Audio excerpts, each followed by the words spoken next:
Night had already filled the streets with cold. Darkness had fallen thickly over the city, and only the faint glow of street lamps pierced the darkness. On this quiet and silent evening, on one of the deserted streets where life seemed to stand still, a shadow flickered across the side of a patrol car. A common scene for any policeman, but this time something was wrong. Police Officer Gibson, sitting behind the wheel, was gliding his gaze down the street, his hand tuning his radio. Suddenly, his gaze stopped. He saw him. The black teenager sat in his wheelchair on the side of the road, alone. His figure seemed small and defenseless in the darkness, but something about his posture gave Gibson a strange feeling. The teenager wasn't looking at the cop, but his head was tilted slightly, and his eyes, they weren't just staring into nothing. They were full of something cold, something that didn't seem like it should be in places like this. Contempt, confidence, something elusive that made Gibson feel like he wasn't facing an ordinary intruder, but someone who probably understood everything. He thought, what's the audacity? Gibson had been in the service for a number of years, and in that time he had learned to be a good judge of character. This teenager was a problem for him.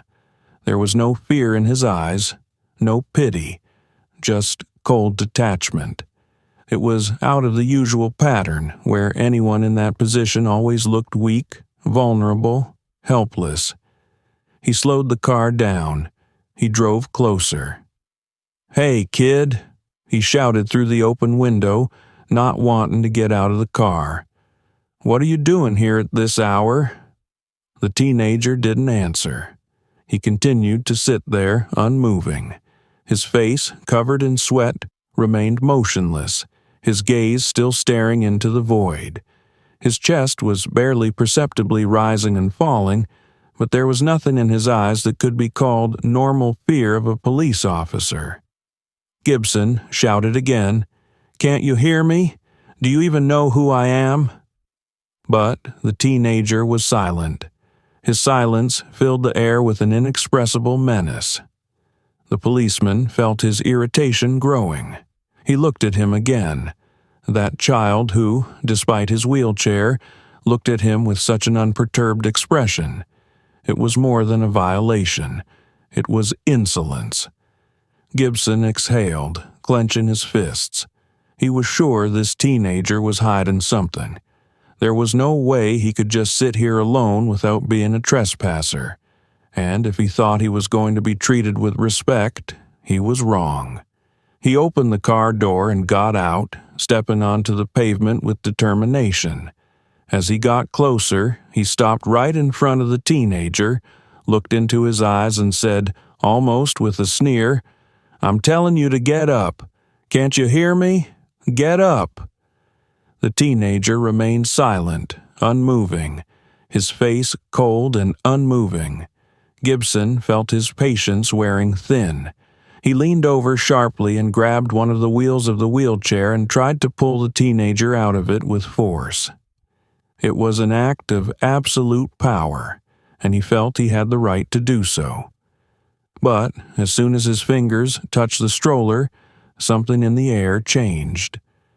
The teenager, as if sensing a threat, raised his head slightly and looked straight into the cop's eyes. There was something in his gaze that made Gibson freeze. Not fear, not an aching body, just silent confidence. Gibson yanked harder. The wheel squeaked. The teenager didn't budge.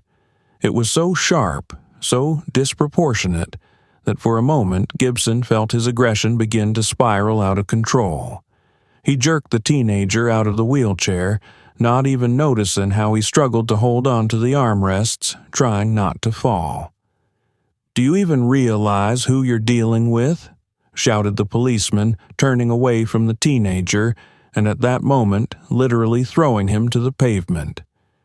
It was the moment Gibson realized he wasn't just beating the will out of him, he was destroying his dignity. There was not a sound in the street. only the squeak of wheels on pavement and the heavy breathing of a teenager. But something in that silence told Gibson that he could go on. For a moment, he felt that not only the authorities, but the whole system was on his side. He was sure that this teenager was just an object to be dealt with as he pleased. But suddenly, at that very moment, he had no idea that this cruelty would be the beginning of something much bigger, something he had no power to stop. It all happened too fast. The policeman, without a second to think, yanked the teenager out of his wheelchair as if he were a bag of garbage to be thrown to the curb. The teenager, who was struggling to hold on to his seat, was powerless in the face of police force. Panic throbbed in his chest, and the same cold look in his eyes as before. But that look was different now. It wasn't just silence, it was fear. The teenager's body gave in like a slit in the seams under the weight of the police tug. He almost fell apart, but at the last moment, grasping the armrests of the wheelchair, he tried to stay in his seat, even though he realized that his body was no longer obeying him. Policeman Gibson was speechless, his face frozen in a disgruntled mask. He kept tugging the teenager, forcing him to leave his seat. All of his actions were cold and cruel. He didn't notice how he was breaking not only the teen's physical shell with his movements, but also his inner fortress. Gibson did not feel that he was overreacting. He saw before him only an object whose disability was merely a manifestation of weakness. He no longer saw this man as an equal. The moment the teenager was on the ground seemed like an eternity. Time slowed down, and everything around him disappeared. The teenager found himself sitting on the pavement, his face twisted in pain and a look of bewilderment in his eyes. How could this have happened? Why? Why to him and not to someone else?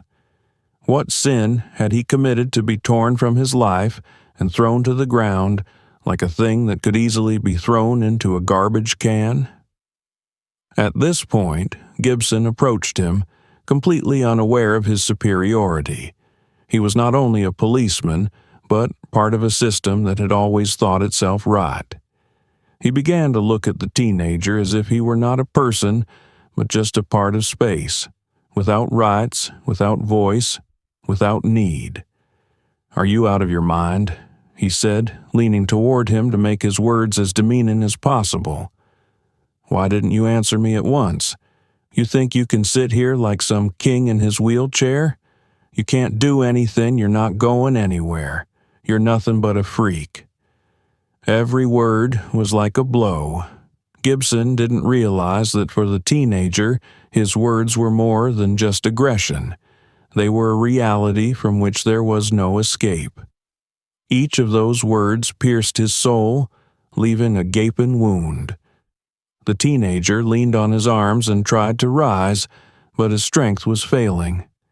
He saw Gibson look at him with contempt as he once again reached for his wheelchair next to him and rolled it to the side with a ruthless effort, as if he didn't realize that his actions were leaving the teenager without his only support. At that moment, the world around the teenager disappeared. All that was left was the sound of wheels sliding across the asphalt and the cold shadow that covered him. Dirt remained under his fingernails, and in his ears was the deafening sound of his heartbeat. Every movement he made caused pain, and he didn't know how much more he could take. He wanted to scream, but he couldn't. He wanted to escape, but he couldn't. His body was pinned to the ground, and the wheelchair, his only support, was moving farther and farther away until it disappeared over the horizon. With each moment of humiliation, the teenager felt not only his physical strength disappear, but also his faith in humanity. He didn't know what was next, but he knew one thing: he had nowhere to go.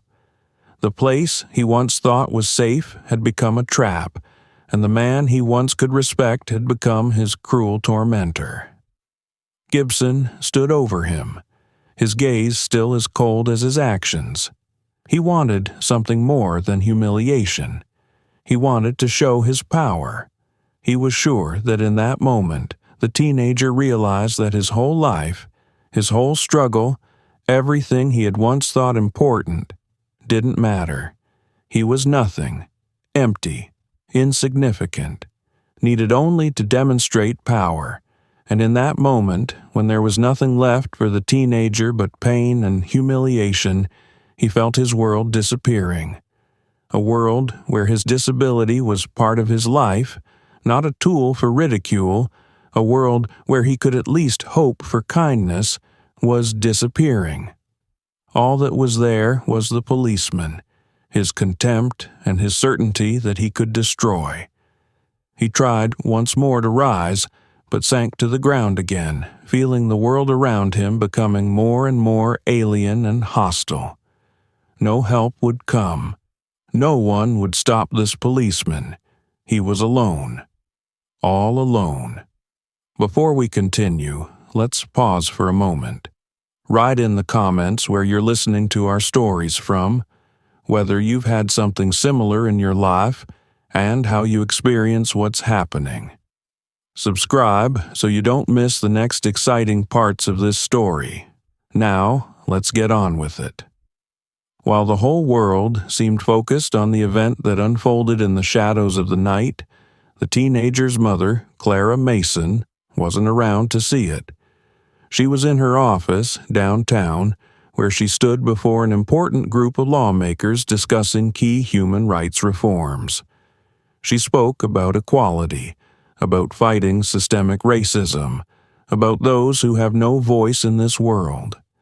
Her speeches were powerful, her words charged with an energy that could turn many things around. She was not just a politician, she was a driving force, a person who was listened to. Her strength was not in the buzzwords, but in the actions that backed her up. Strength hidden behind resilience, dedication, and the ability to make tough decisions in difficult moments. When she spoke, people changed their minds. When she acted, change happened. But her views were not just about politics. Her heart was always with those who suffered injustice, those who found themselves on the margins of life. And, more than anyone else, she knew how hard it can be to fight those on the other side of the law. But now, sitting in her office, eavesdropping on advice and suggestions, she felt a restlessness she couldn't ignore. Her intuition told her that something was wrong. She tried to focus, but her thoughts kept returning to her son, that teenager whose life, despite his fortitude, had been tested so often. This was more than just a mother's worry. She felt that something could happen today that would change everything. At that moment, her phone vibrated. Her secretary, who was always on the line, sent an alarming message. "You need to contact your son urgently. He is in trouble." Clara's heart sank into her heels. She instantly ended the conversation and, without waiting for the meeting to end, ran out of the office. Instantly, she dialed her son's number. At first, there was silence. Then his voice, weak and trembling. "Mom, they took me. They took me. I don't know what to do. They took my wheelchair." Her world stopped for a moment. All of her strength and knowledge that she had spent years building was not focused on politics alone. She fought for freedom and justice, for those who were oppressed, for those whose rights were violated every day. But something in his voice, in that confusion and pain, made her feel something invisible cloud her mind. She was ready for the harsh reality, but not for her own son to be victimized by something she had fought against all her life. Clara didn't hesitate. Everything she needed to do was in her hands. She knew how the system worked, knew how power worked, how the police use their position to spew hate and bias. But she also knew how to use her leverage to take control of the situation. As soon as she hung up the phone, her face froze into a stone mask. Mother didn't allow herself to show weakness. Now she had to act, and quickly. A fire lit up in her eyes, as it did when she took on something more than politics. This was personal. Too personal. She called her assistant. There was no room for doubt in her voice. "Contact my lawyers, anyone who can help. I want this incident to go worldwide. This entire police department needs to be held accountable. Don't give them time to cover their tracks. I want everyone to know about it. We'll start with the trial, and I won't stop until he's fired and put on trial." The assistant, hearing her determination, immediately began to carry out the instructions. Clara was picking up documents, reports, and anything else that could help her.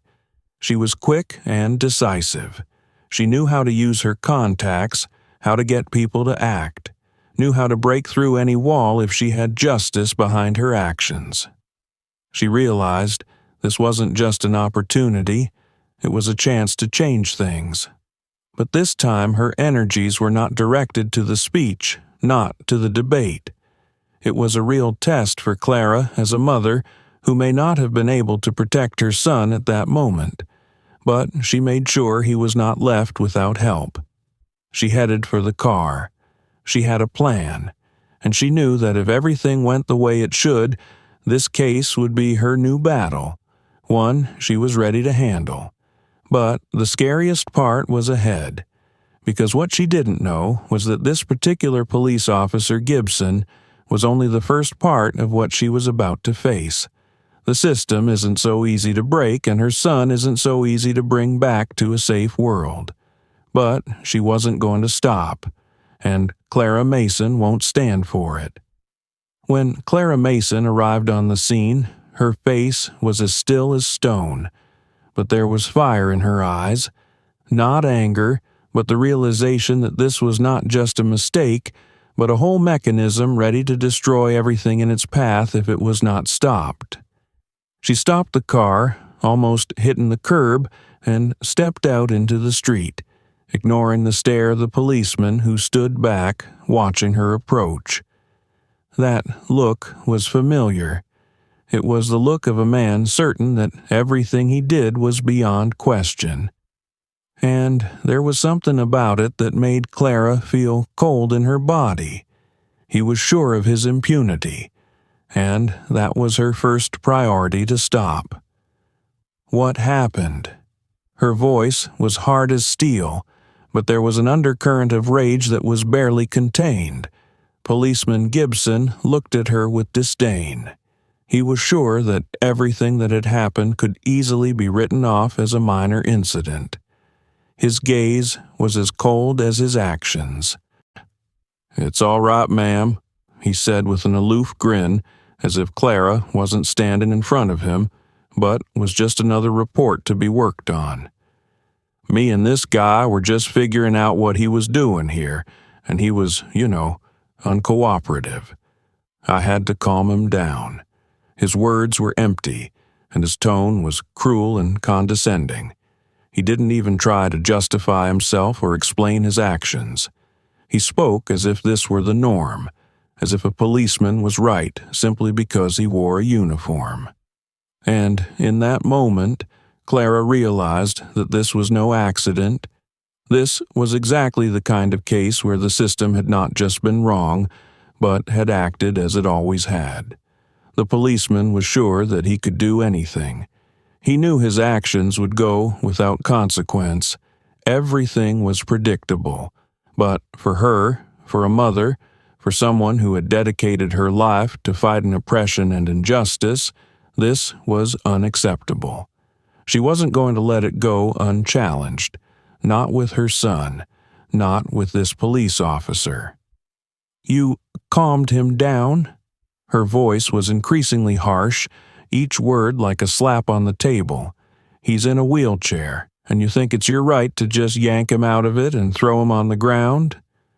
Who are you to decide who can sit in a wheelchair and who can't?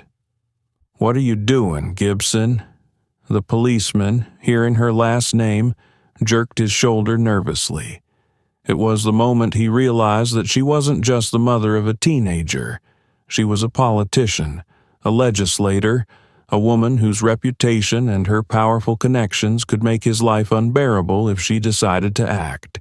And, judging by her tone, she was going to do it. He broke the order.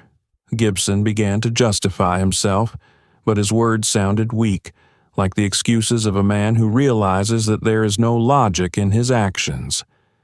We had no way of knowing what was wrong with him. I mean, he looked like an intruder. What were we supposed to do?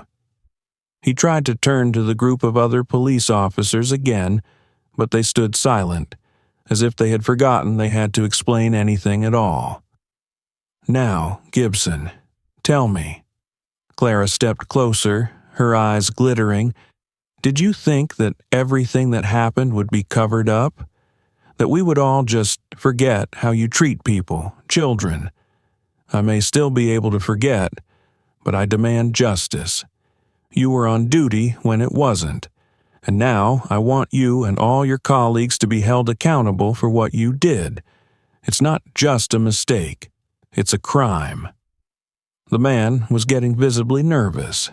He tried to look away, but he could see her voice growing firmer, her words penetrating his mind more and more. He'd been sure that this would all blow over somehow, that Clara was just a politician who was unlikely to do anything concrete. He had underestimated her power. Look, he took a step back, his gaze confused.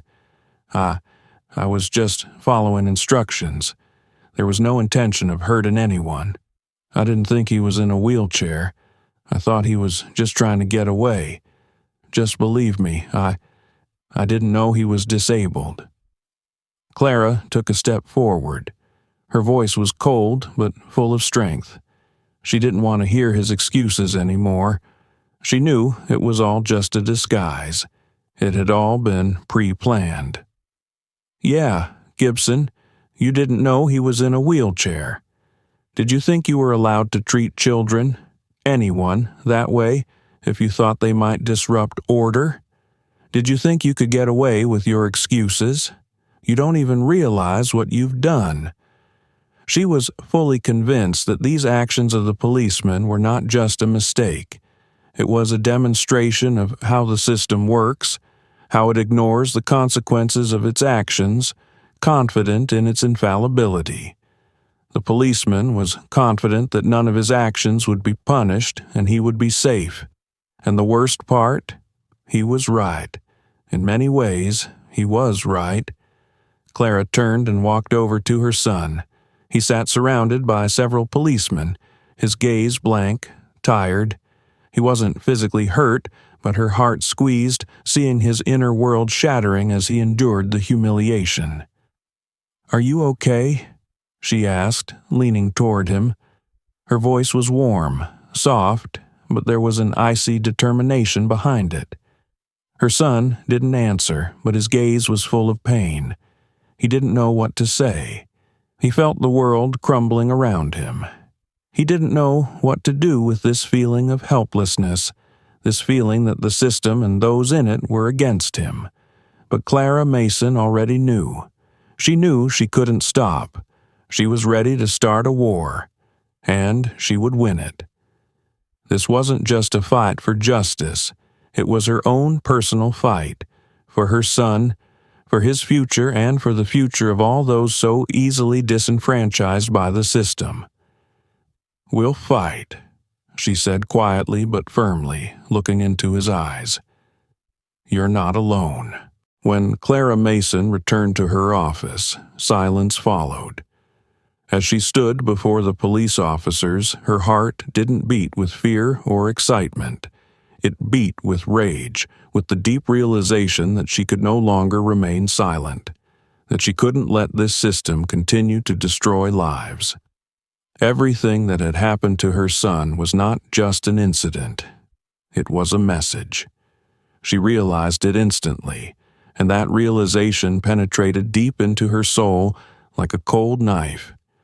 That policeman Gibson was just part of a chain, part of a system that continued to humiliate and subjugate people like her son, just for their looks, for their skin color. He was just a small part in a huge machine that grew more threatening, more brutal every day. And that was what her son, the man she'd been through all of life's trials with, was worried about because he was in the wrong place at the wrong time. She realized that no one else would act the way she did. Sitting in her office, Clara stared out the window, her gaze blank, but inside she could feel the rage filling her heart. She realized that this was all part of a bigger problem. It wasn't just a violation of her son's rights. It was a violation of the rights of all those who face the injustice her son had just experienced on a daily basis. The systemic racism, the threat of violence, the lack of accountability. He was one of millions who find themselves in this trap. Her phone rang again. Clara looked at the screen and saw the name that had been bugging her for the past few hours. It was her lawyer, Michael Williams, a well-known attorney who had fought the authorities many times and won. He was among those on the front lines of the battle for the rights of the oppressed. He was the first to know what Clara would do. "Clara, I just talked to your contacts." His voice was serious, but with a hint of alarm. "I've looked at the security footage. This isn't just an incident. This is aggression. Did you see what happened? He actually pulled your son out of his wheelchair and threw him to the ground like a thing. This was not appeasing an intruder. It was a demonstration of power. He knew he would get nothing for it. And he was right." "Yes, he was right, Michael," Clara replied with cold determination in her voice. "But now he's wrong. I'm not going to let that happen." She was silent for a moment, and everything around her became a ringing silence. Then she went on, already determined about what she was going to do. "I won't just fight for my son. I will fight for everyone who is going through what he went through. I will fight for everyone under the oppression of this system, for those who cannot rise up, for those who have been forgotten, for those whose lives are as precious as my son's. I will not stand aside, Michael. I will take control of this situation." She felt her decision weighing down on her like a weight and a release at the same time. She knew that behind her every move there would be armies of people ready to support her if she decided to act. But she realized her actions had to be more than just reactions. They had to be precise, decisive, and, most importantly, they had to show that this power was not immortal. She set the phone down on the table and looked at the documents in front of her. They were data on police actions, reports of complaints about excessive brutality in their actions. She knew she needed more than just one complaint right now. She needed proof, something even the highest ranks couldn't ignore. Thoughts flashed through her mind, so fast as arrows. She realized that her steps had to be one step ahead, and she knew that her connections, her influence, and her determination could turn this incident into a real trial that would turn public opinion upside down. Michael said they had to be careful, that they had to proceed in several stages to gather evidence. But Clara knew that time was playing against her. Every day she didn't act brought pain to her son and eroded her hope for justice. She dialed the deputy's number again, her voice now confident and firm. "I want all surveillance footage sent to me immediately. We'll work with lawyers, but I'm not going to sit idly by. If the system doesn't fix its mistakes, we will fix it. Gather material for the courts. I want the whole country to know what happened. If this policeman behaves like this, It's not his personal mistake. It's a systemic mistake, and it must be corrected. Next, she made some calls to get a team together, people who could help her. But her mind was made up. She knew she would have no peace until she saw this system begin to collapse, and she realized that her son was only the catalyst, only the spark that would ignite that fire. And whatever she had to go through, she was ready. When she got home late at night, her son was still in his room. He was sitting in the corner, his face hidden in shadow and his eyes blank, as if he were trying to understand what had happened, why his world had changed so much. But when Clara came and sat down next to him, he looked at her, and something more than fear flashed in his eyes. It was the look of a man who was beginning to realize that his mother would do anything to protect him. Clara took his hand. "You're not alone," she said quietly. "We'll get through this. We'll get through this together." Day followed night, and Clara Mason could find no rest. In her head, like gears in an antique clock, plans, decisions, strategies that would lead to victory were moving like gears in an antique clock. She already knew the fight would not be a quick one. Against her stood not just one victim of police brutality, she was fighting the system itself, the machine that had made excessive brutality the norm over the decades. Now she was part of that machine, and to defeat it, she had to work in the shadows, hiding from its cruel mechanisms. Cop Gibson wasn't the only enemy. The system that allowed him to behave this way was far more powerful, far more dangerous than he was. Gibson was just the tip of the iceberg, and she knew that if he wasn't punished, if the system as a whole wasn't exposed, her son and other children like him would continue to suffer. She already realized that nothing in this fight would be resolved quickly. But she was prepared to do anything. Clara wasted no time. From the very beginning, she mobilized all her connections in politics and government. She began meeting with influential people: senators, deputies, human rights activists, anyone who could support her in this endeavor. Her every move was carefully planned. She knew that her opponents could be quick and cunning, and that any careless move she made could lead to disaster. Every call, every letter, every meeting, everything was part of her strategy, like a dark net she wove to catch her target. "We can't act openly, Clara," Michael Williams told her when she suggested going to court right now. "The whole system is too strong to go straight into open combat. You need more evidence. Listen to me. If you take the first step wrong, they'll just forget about the case, and we won't be able to prove anything. It'll just be another crime with no consequences. We have no margin for error." She listened to him and realized he was right. She realized that her son in the wheelchair was not just the victim of one policeman. He had become a symbol of a multitude of people the system had long forgotten, and those who encountered him had to realize that a war would follow. And if her moves were rushed, the whole thing could turn disastrous. So she decided to make preparations. Everything had to be taken several steps ahead. Clara began using every available resource to gather evidence. She invited journalists to draw attention to the case. She knew that publicity would be crucial. Her personal reputation and her position as a political figure could be a powerful weapon to get the system moving. She called human rights organizations, asking them to gather records of similar cases. She knew that if they could bring the public into the case, it would create a powerful pressure that would keep the cops from getting away with it. And so it did.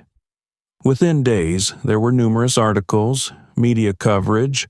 The internet, as always, became an integral part of the battle, and discussions on social media began to gain momentum. But in these moments, Clara sensed an even greater danger. not in fighting the policeman, but in how her actions would be perceived by the authorities. Her actions became more and more decisive, but she knew that someone much more powerful could stand in her way, who could thwart her plan. This was the moment she felt the weight of the system, its darkness and danger. She sent an official letter to the police demanding that they disclose the internal investigation. However, her demand was rejected, and soon threats began to arrive. Letters, phone calls, anonymous messages, none of it was random. Someone was trying to scare her, to stop her. She noticed a strange nervousness on one of the officials she met, who decided not to get involved in the matter. She couldn't understand what people were hiding, but it was obvious that her steps had caused a reaction much stronger than she had expected. One of the morning sessions she attended with her legal team was a real test. The local authorities sat in front of her, but she couldn't help but feel how this trial had been prearranged against her. They tried to confuse her, talk about her personal interests, questioning her motives. They tried to portray her actions as political manipulation, which was especially hard for her to hear. All she wanted was justice for her son. "You want us to investigate," one of the officials said, his gaze cold and assessing. "But we're doing it our way, as we always do. Whose side are you on, Clara? You do realize that public pressure doesn't always yield good results, especially in cases like this." Her inner anger boiled over, but she remained calm. She couldn't allow herself to break. Every move she made, every word she spoke was worth its weight in gold. The only thought in her head was that if she gave up, if she lost control of the situation, all was lost. "I'm on the side of truth," she said, trying to hold back a voice that was about to break. "And if you think you have the right to hide the truth, you're wrong. I will fight, and no one will silence me." The hall was quiet, everyone waiting for her next move. She knew this moment was crucial. What followed was not just an investigation. It was a fight where not only punishment for one policeman was at stake, but the possibility of changing the system itself. When she got home, her son was still in his room, absorbed in his thoughts. Clara went over to him and took his hand. "We'll make sure it doesn't happen again," she said quietly. "I promise you that." And in that moment, she felt her resolve become ironclad. She would not stop, she would not give up. She was ready to go all the way, and now that she had finally made up her mind, she knew that the future would be whatever she made it to be. Before we continue, let's pause for a moment. Write in the comments where you listen to our stories from. Was there something similar in your life? We're always happy to read your thoughts and stories. And if you like what we have to say, don't forget to subscribe so you don't miss new chapters. Now, let's get on with it. Clara Mason knew there was more to this case than just the brutality of a single police officer. She'd sensed it from the beginning, when everything seemed too suspiciously simple, too obvious. The incident with her son had only been the beginning, and now, as she dug deeper, layer by layer, it wasn't just a random act of violence that was revealed to her. No, it was something far worse, carefully planned and systematic. The report she'd gotten from her lawyers showed not just one violation, but a whole chain. Camera footage, witness statements, even internal police documents all added up to an unimaginable picture. Police Officer Gibson, whom she thought was the key link in this case, was just a pawn, part of a darker mechanism. His actions were not random. His aggression and brutality was not a spontaneous reaction to the act of a teenager in a wheelchair. It was part of a deeper and more dangerous plan. Clara was sitting in her office when Michael brought in another packet of documents. He looked worried, his face serious and his eyes tired. "You have to see this, Clara. You're right. There's a reason for all this." He laid out several reports and photographs in front of her, which she scrutinized. One of them showed Gibson pulling her son out of his wheelchair, but there were other people standing beside him. Faces of police officers she hadn't noticed before. They were all familiar, but their presence at this moment made no sense. They were the ones who, like Gibson, broke the law without the slightest fear or hesitation. It wasn't just an accident. Michael let out a heavy sigh. "We found several witnesses who saw them meeting before the incident. They knew what they were going to do. They had devised this plan in advance." Clara felt a chill run down her skin. She looked at the documents and read the notes from inside the police station. They all pointed to the same thing. The policemen were not acting on their own initiative. They had higher-ups behind them, and Gibson himself seemed to be merely an enforcer. Her wheelchair-bound son became an object to demonstrate their power, to humiliate and break. But this act was not random, but part of a much more global and dirty game that involved more than just local police officers.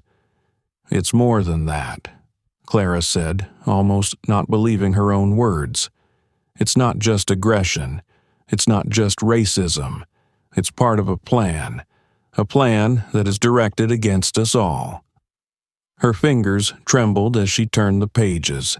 One of the reports listed the name of a senior police officer who had long been known to have ties to extreme right-wing groups. A few other names she knew were involved in questionable cases, people whose actions were often outside the law but who always stayed in the shadows without attracting attention. It was a tight-knit group, made up of those who use their power to manipulate the system, depriving ordinary people of rights and freedom.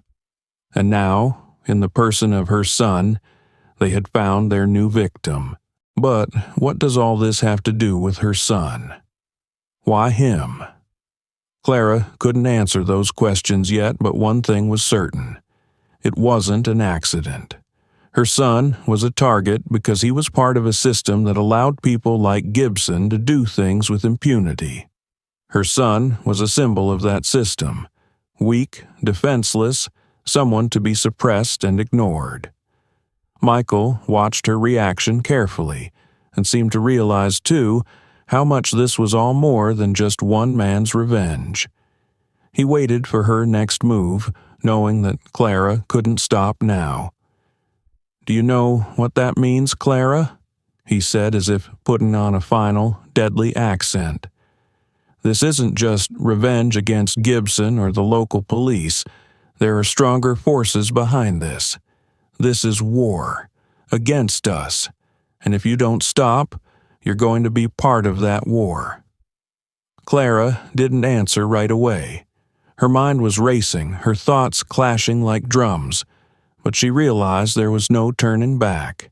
She was already in the center of this battle, and now her goal was not only to punish Gibson, but to expose the entire network that controlled the police department and tried to ruin people's lives. "We're not going to stop," she said finally, her voice as hard as stone. "We need to expose them all. If they think they can hide the truth, I'll prove to them that they won't have the last laugh." At that moment, Clara felt her resolve growing, the strength in her voice and body sharpening, becoming more and more powerful. She began to realize that this was not just her personal struggle. It was not just protecting her son. She became a symbol for all those who found themselves in the same conditions as her son. She was fighting not only for their rights, but also for their future, so that they could live in a world where justice would finally work. She glanced at the documents in front of her and felt her whole plan begin to come together. It was clear now.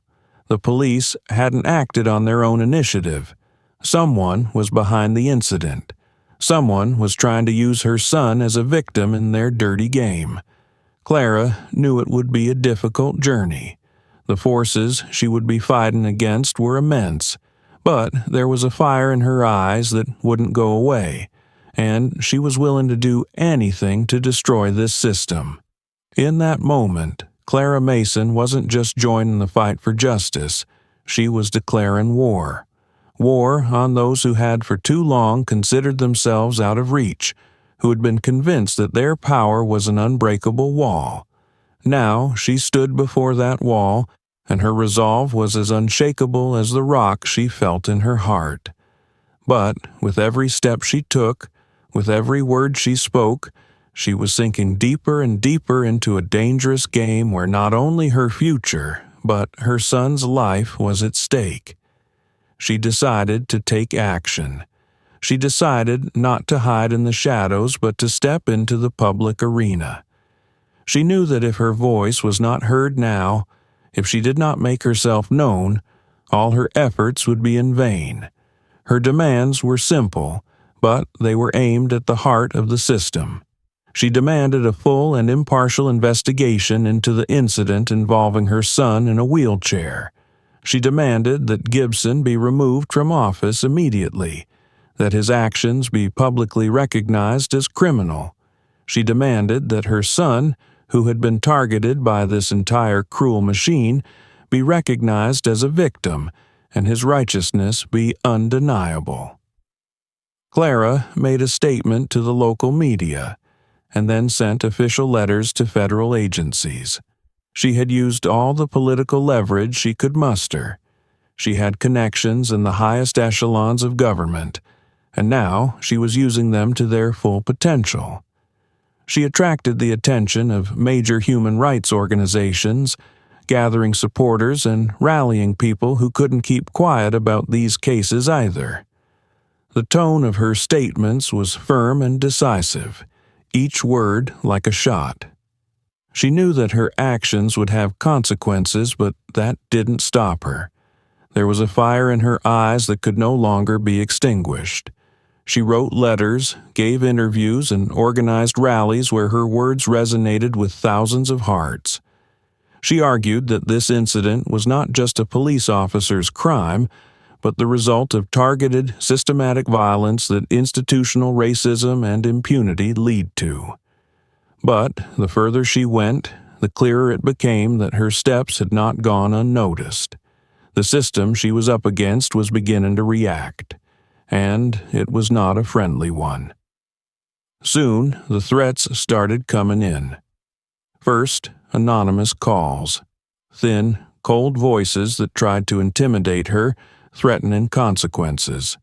They didn't speak directly, but her intuition immediately told her that someone in control of the game was behind the calls. Then came the letters with threatening messages.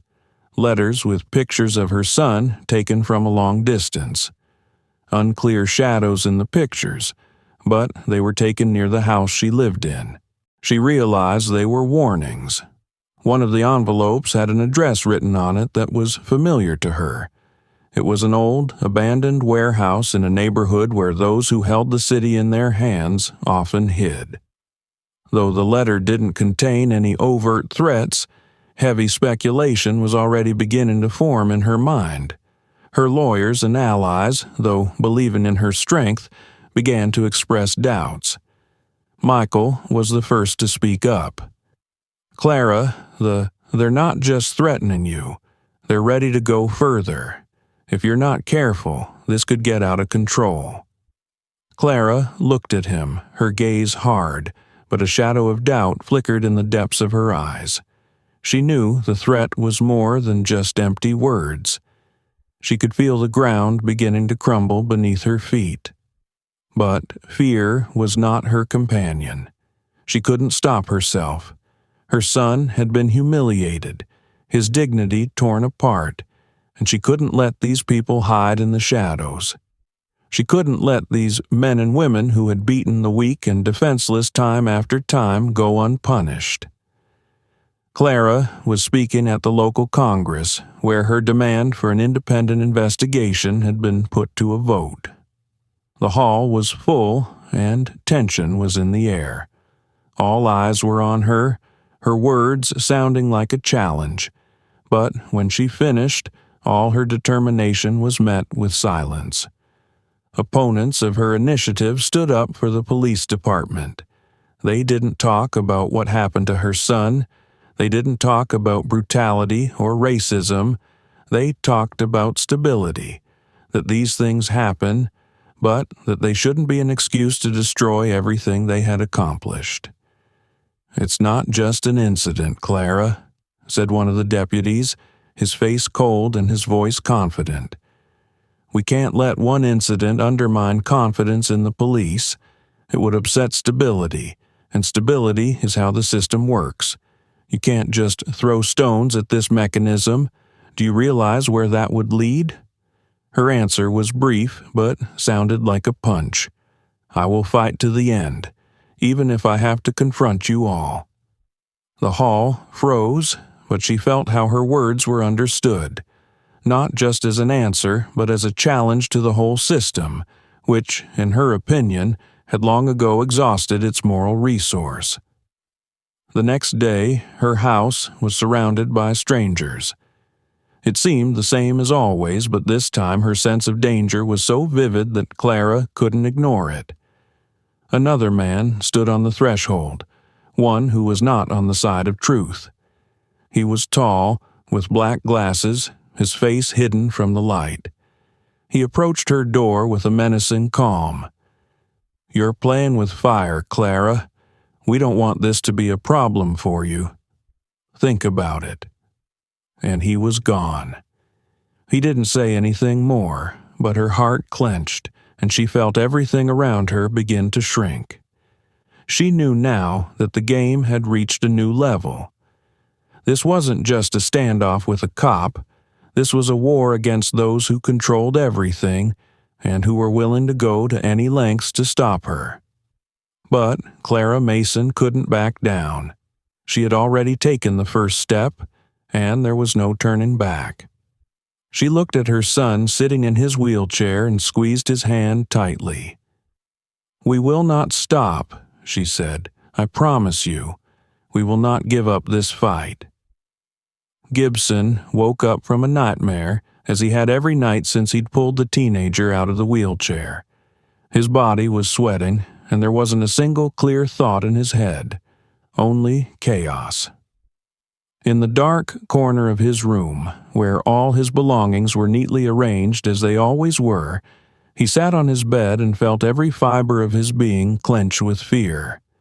Fear not of what had happened then, but of what was to come. He knew that his actions would not be without consequences. He knew that these very events would haunt him for the rest of his life. Day after day, he felt his world crumbling. After Clara Mason began her public attacks, events took such a turn that his life became a nightmare.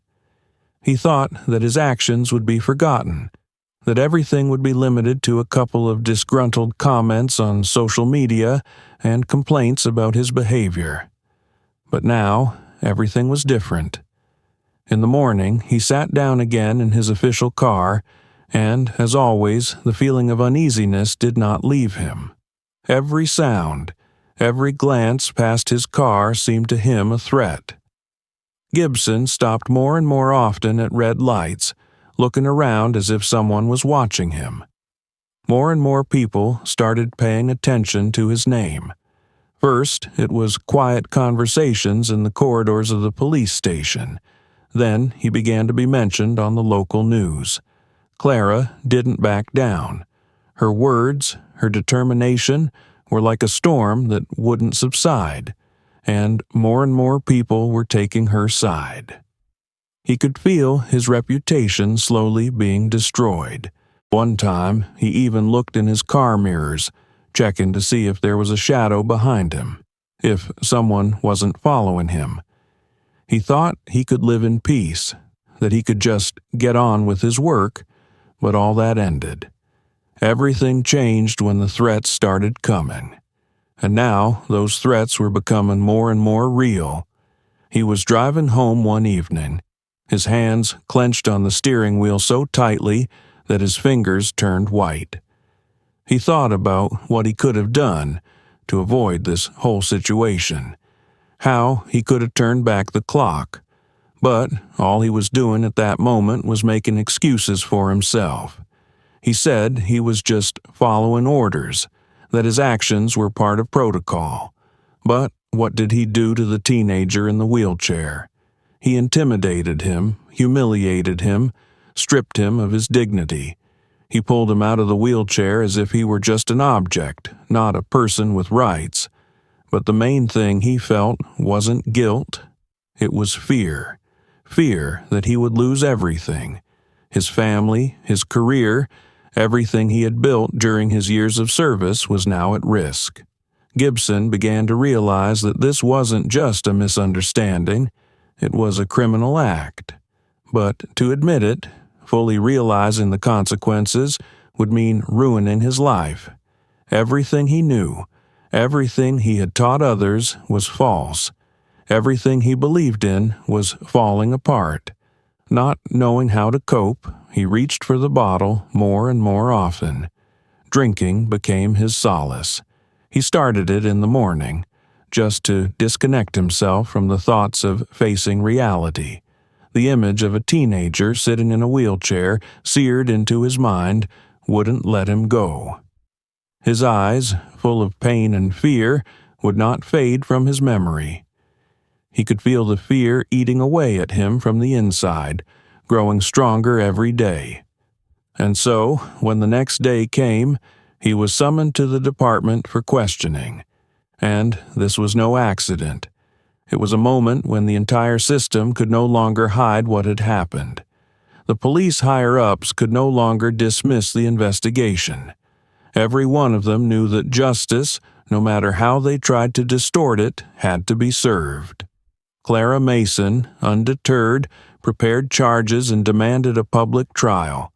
Gibson struggled to get out of bed, rubbed his face with his hands, and felt dizzy from the drink. He realized he couldn't hide any more. He couldn't avoid the truth. It was too late. But what had happened to the teenager, and what was happening to him, his fear, his torment, it was all piling up, and Gibson began to realize that his life could be ruined by one decision. But what decision did he have to make? Plead guilty, face punishment, and ruin his career? Or continue to fight for his impunity, hiding the whole truth and hoping he could get away with it? When he stepped into the office, his face was pale. He didn't know what was going to happen next, and the fear he felt clutched him more and more inside. The investigator's question sounded like echoes, and his own answer was uncertain and confused. Officer Gibson, do you realize that your actions resulted in the injury of a minor and caused a public outcry that could affect the public's confidence in the police service? Asked the investigator, giving him no opportunity to justify himself. Gibson stood silent, feeling each question growing more and more heavy. He tried to find words to justify his actions, but there were none.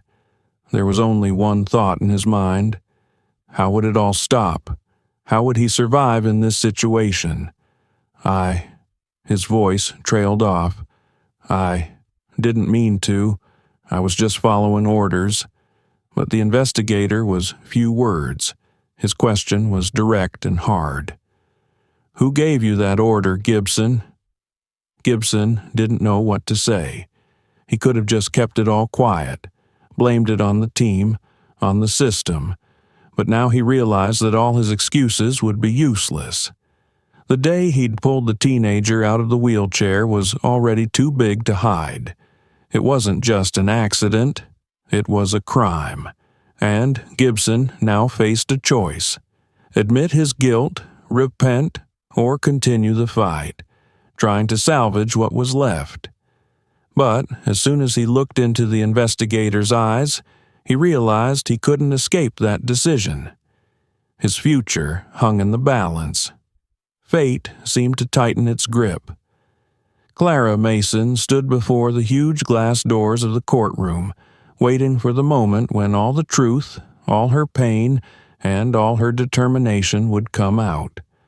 Her son, Benjamin, sat beside her in his wheelchair, his eyes full of determination but also hidden fear.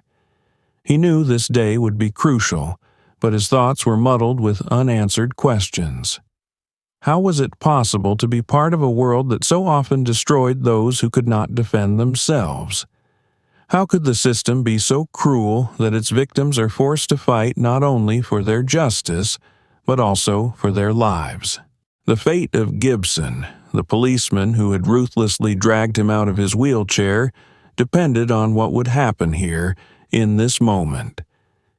Everything Clara had done, all her struggle, her quest to recover the truth, should have led to one thing: his conviction. But it was more complicated than that. The process began with the usual procedures, with introductions of the parties, but the atmosphere was heavy, taut as a string. There were many people in the hall: journalists, human rights activists, ordinary citizens, including those who saw Clara as a symbol of struggle. She felt their support, but that support could not drown out her own inner fear. This was not just a trial. It was a clash of two worlds, a world in which power and impunity could rule, and a world in which justice and humanity tried to break through that concrete screen. Gibson sat in the dock, his face a look of despair and hopelessness. He no longer believed he could pull himself out of this nightmare. He realized that his actions were not just a mistake, but a crime. He heard more and more people demanding punishment for him. The audience was in no mood for mercy. He could feel how every look, every word coming from the judge and the lawyers was becoming torture for him. He was trapped, but Clara Mason was ready. Everything she did was aimed at one thing: getting justice for her son. She addressed the court, her words sounding confident and loud as if they were weapons. She spoke of how her son had been humiliated and stripped of his dignity, how his life could not now be restored. She spoke of the thousands who are abused every day by those who are supposed to protect, not oppress. "This is not just about my son," she said, her voice firm and resolute. "It's about the millions of people who face brutality and impunity every day. It's about what happens when a system puts its power above human life." But at that moment, as she seemed to be nearing the climax of her speech, events took a tragic turn. One of the witnesses, a police officer sitting in the audience, whispered something in his colleague's ear. And then something unexpected happened. Gibson, covered in sweat, with shaking hands, suddenly stood up. His eyes burned with fear, but something else, something dark, something that had been growing in his soul for a long time, came out. "It's not me," he shouted, his voice filled with madness. "I was only doing my job. It's all their fault. You're all to blame, and this system, it must fall." It was like a punch. Gibson's words echoed in the hall, causing shock and confusion. Some began to rise from their seats and some froze in horror. Clara froze, but Benjamin, her son, tensed as if he had a premonition of what was coming next. The next second, Gibson, clearly in a state of panic, jumped up from his seat and, without realizing what he was doing, tore toward the police table, knocking over several chairs in his path. The judge stood up abruptly, and everyone in the room shrieked. At that moment, everything collapsed. Benjamin, seeing Gibson closing in, his hands shaking and trying to grab something, sharply screamed. He didn't know what to do. His eyes flashed with panic, but also a familiar pain. He could feel the world crumbling around him again. His hands slipped on the armrests of the wheelchair. He tried to push himself up to break free, but at that moment, something terrible happened. Gibson, clearly distraught with fear and guilt, ran out of the auditorium and was confronted by security right before he exited. He shouted something, and at that moment, one of the policemen, without thinking, drew his gun and fired. The whole room froze as if time had stopped. Gibson fell to the floor. Screams and panic filled the room. Clara, stunned and unable to move, stared at what was happening, unable to believe it. Everything she had been building, all her struggles, all her hopes, were suddenly at the center of a tragedy. She heard someone screaming her name, someone yelling for help, but her mind was stuck in that horrible picture. Gibson was lying on the floor, his face contorted in the agony of death. In that moment, Clara realized that the justice she had fought for would not bring her son peace. She realized that revenge could not be the ultimate goal, and while she sought to destroy the system in which they had been humiliated, she too had become part of that destruction. The tragedy shook society. This case, a case that should have been the rationale for the struggle for rights and equality, became another example of brutality and uncontrollable violence. On that day, the lives of Gibson, Clara, and her son were forever changed. But for Clara, there was no going back.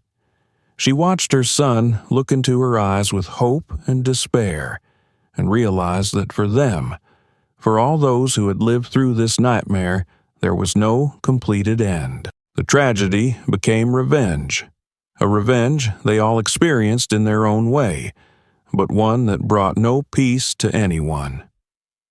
What do you think about this story? Write in the comments if you have ever experienced racism in your life and how you dealt with it. Your opinion is very important to us. Every comment is really valuable to us. We try to make our stories deeper and more meaningful, and it is your opinion that helps us to become better. If you enjoyed the story, don't forget to like and subscribe so you don't miss new exciting stories. Also, write, "I'm with you all the way to the end," in the comments, so we know you made it to the very end. We wish you a good day, and thank you for being with us.